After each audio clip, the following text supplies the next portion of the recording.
జగన్ టీవీకు స్వాగతం. రెడబుక్ రాజ్యాంగంలో భాగంగానే ఈ అక్రమ అరెస్టు శ్యామల మంగళవారం ఉదయం 7:30 గంటల సమయంలో కనీసం నోటీసులు కూడా ఇవ్వకుండా అరెస్టు సమయంలో భయభ్రాంతులకు గురిచేసి ఫోన్లు లాక్కొని అమానుషంగా ప్రవర్తించి వైఎస్సార్ కాంగ్రెస్ పార్టీ అధికార ప్రతినిధి కారుమూరు వెంకటరెడ్డి వారిని అరెస్ట్ చేయడాన్ని ఖండిస్తూ సివిల్ డ్రెస్సులో వచ్చిన వాళ్లు పోలీసుల కాదా అన్న అనుమానంతో ప్రైవేట్ వెహికల్లో తీసుకెళ్లడాన్ని అనుమానిస్తూ కూకట్పల్లి పోలీస్ స్టేషన్లో వెంకట్ రెడ్డి వారి భార్య హరిత వారు కంప్లైంట్ ఫైల్ చేయడం జరిగింది.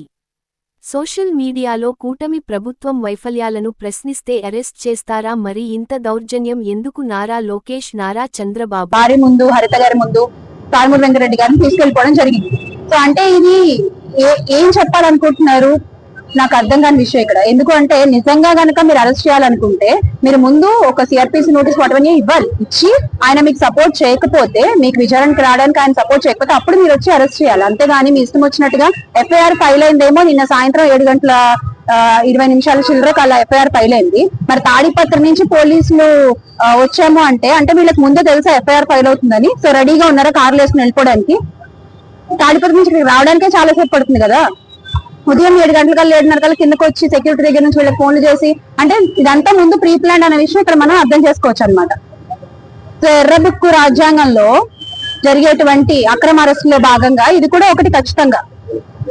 అయితే మీరు మీ రెడ్ బుక్ రాజ్యాంగంలో భాగంగా చేసే అక్రమ అరెస్టులతో, పెట్టే అక్రమ కేసులతో వైఎస్ఆర్ కాంగ్రెస్ పార్టీ క్యాడర్ ని, కార్యకర్తల్ని నోరు మూపిద్దాం అనుకుంటే మాత్రం అది ఒక అపోహ మాత్రమే అనే విషయం గుర్తుంచుకోవాలి. ఈ రోజు వచ్చిన వాళ్ళు నిజంగా పోలీసులా కాదా తెలీదు. ఫోన్లు లాగేసుకున్నారు.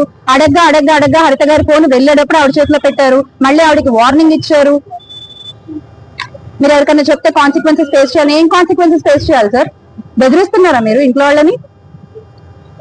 మీరు నిజంగా ఆయన మీద కంప్లైంట్ ఫైల్ అయ్యి ఉంటే మీరు ముందు ఒక నోటీస్ సర్వ్ చేయడానికి వచ్చి, అప్పుడు ఆయన సపోర్ట్ చేయకపోతే, కోఆపరేట్ చేయకపోతే అప్పుడు మీరు అరెస్ట్ చేయడం అనేది న్యాయం, ధర్మం. అంతేగాని మీరు కంప్లైంట్ ఇచ్చింది నిన్న, ఎఫ్ఐఆర్ ఫైల్ అయింది వెంటనే, సో ఎఫ్ఐఆర్ కూడా రెడీ పెట్టుకున్నారనమాట. ఇలా కంప్లైంట్ ఇవ్వగానే అట్లా ఫైల్ చేసేయడానికి ఎవ్రీథింగ్ ఇస్ ప్లాన్. మీరు టైం చూస్తే కనుక ఎఫ్ఐఆర్ నోటీస్ లో ఆ కాపీ కూడా మీకు ప్రొడ్యూస్ చేయడం జరుగుతుంది. టైం చూస్తే everything is plan and immediate గా కార్లు వేసుకుని వచ్చేసారు. అండ్ వచ్చిన వాళ్ళు ప్రైవేట్ వెహికల్ లో వచ్చారు, గవర్నమెంట్ వెహికల్ లో రాలేదు. సో ఆబ్వియస్లీ ఇంట్లో వాళ్ళకి డౌట్స్ ఉంటాయి కదా, వచ్చిన వాళ్ళు నిజంగా పోలీసులా కాదా, ఎక్కడికి తీసుకెళ్తున్నారు, కాసేపు తాడిపత్రి అంటారు, కాసేపు విజయవాడ అంటారు, కాసేపు అటు ఇటు తిప్పుతామంటారు, లొకేషన్లు మార్చి చెప్తున్నారు. డెఫినెట్ గా ఇంట్లో వాళ్ళు కంగారు పడరా, భయపడరా? ఇలా భయభ్రాంతులకు గురి చేసి మీరు ఏం చేద్దాం అనుకుంటున్నారు?